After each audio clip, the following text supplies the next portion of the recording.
Hi hello Nishi ടോക്കിലേക്ക് എല്ലാവർക്കും സ്വാഗതമുണ്ടേ. എന്തൊക്കെയാണ് എല്ലാവരുടെ വിശേഷം? സുഖമാണോ? നമ്മളിവിടെ കുഴപ്പമില്ലാണ്ട് പോകുന്നു കേട്ടോ.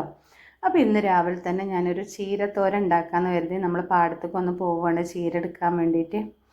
നമ്മൾ രാവിലെ വീട്ടമ്മമാർ നമ്മളൊക്കെ മനസ്സിലുണ്ടാവുമല്ലോ ഇന്ന് എന്താണ് ഉണ്ടാക്കേണ്ടതെന്നുള്ളതല്ലേ.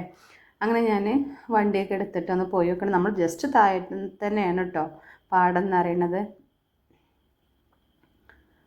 നമ്മളെ പാടൊന്നുമല്ല, പക്ഷേ ആ കാക്കക്ക് ഒരു വലിയ ആവശ്യമില്ലാത്തതുകൊണ്ട് തന്നെ ഞാനാണ് അധികം അവിടെ നിന്ന് എടുത്ത് കൊണ്ടുവരാം കേട്ടോ. അങ്ങനെ നമ്മൾ എന്താ പറയുക, ചീര എന്ന് വെച്ചാൽ നമ്മൾ ഒരു വട്ടം പാകി ഉണ്ടാക്കിയതാണെങ്കിൽ അതിൻ്റെ വിത്തുകൾ ചാടിയിട്ട് അങ്ങനെ മഴയും കൂടിയും പെയ്ത് കഴിഞ്ഞാൽ ഇഷ്ടം പോലെ ഉണ്ടാവും കേട്ടോ.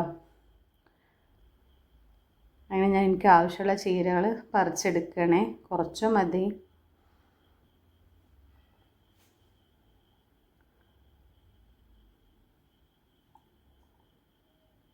നല്ല ടേസ്റ്റാണ് നമ്മൾ ഉണ്ടാക്കിയത്. നമ്മൾ യാതൊരു രാസവളം ചേർക്കുന്നില്ലല്ലോ, അതുകൊണ്ട് തന്നെ നല്ല ടേസ്റ്റാട്ടോ ഈ ചീരക്ക്. കുറച്ച് കോവയ്ക്ക അറുത്തിട്ടുണ്ട് ഞാൻ കേട്ടോ.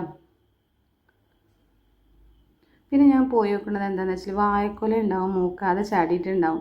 അത് ഉപ്പേരി വെക്കാൻ ഭയങ്കര ടേസ്റ്റാണ്. അപ്പോൾ ഞാനതുണ്ടോയെന്ന് ജസ്റ്റ് ഒന്ന് നോക്കട്ടെ. പാടൊക്കെ എന്താ പറയുക, വേനൽ കൊണ്ട് തോടൊക്കെ വറ്റി വരണ്ടെന്ന് പറയില്ല, അങ്ങനത്തെ ഒരു അവസ്ഥയാണ്.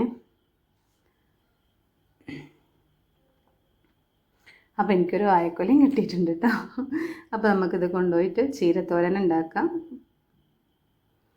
അങ്ങനെ ഞാൻ വീട്ടിലെത്തിയിട്ടുണ്ട്. നമ്മളെ ചീര നന്നായിട്ട് കഴുകിയെടുക്കുന്നുണ്ട്. കാരണം എന്താണെന്ന് വെച്ചാൽ നമ്മൾ റോഡ് സൈഡിലായതുകൊണ്ട് തന്നെ ഒരുപാട് പൊടികൾ പാറിയിട്ടുണ്ടാവുമല്ലോ. അപ്പോൾ ജസ്റ്റ് നന്നായിട്ടൊന്ന് എന്താ പറയുക കുനുകുനാ അരിഞ്ഞെടുക്കുന്നുണ്ട്.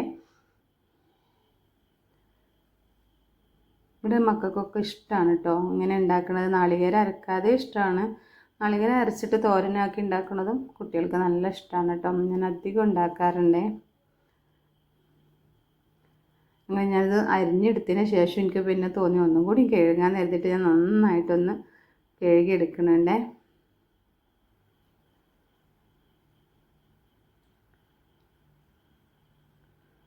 അപ്പോൾ ഇതിൻ്റെ കൂടെ തന്നെ ഞാൻ ഞാൻ എൻ്റെ വീഡിയോയിൽ പറഞ്ഞിട്ടുണ്ട്, നമ്മളെ നെയ്യപ്പം ഇനി ഒരിക്കലും നന്നായില്ല എന്ന് പറയരുതെന്ന് പറഞ്ഞിട്ടൊരു വീഡിയോ ഞാൻ ഇട്ടിട്ടുണ്ട്. അതെല്ലാവരും ഒന്ന് കയറി കണ്ടു നോക്കാം.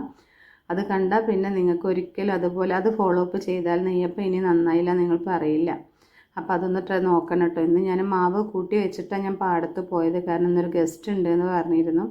നല്ല അടിപൊളിയായിട്ട് നമുക്ക് കിട്ടിയിട്ടുണ്ട് നെയ്യപ്പം. അതിൻ്റെ വീഡിയോയും കൂടി ഇതിൻ്റെ കൂടെ ഉണ്ട്. എല്ലാവരും ഒന്ന് കണ്ടിട്ട് സപ്പോർട്ട് ചെയ്യാൻ മറക്കരുത് കേട്ടോ. അപ്പോൾ ഓക്കെ, ബൈ.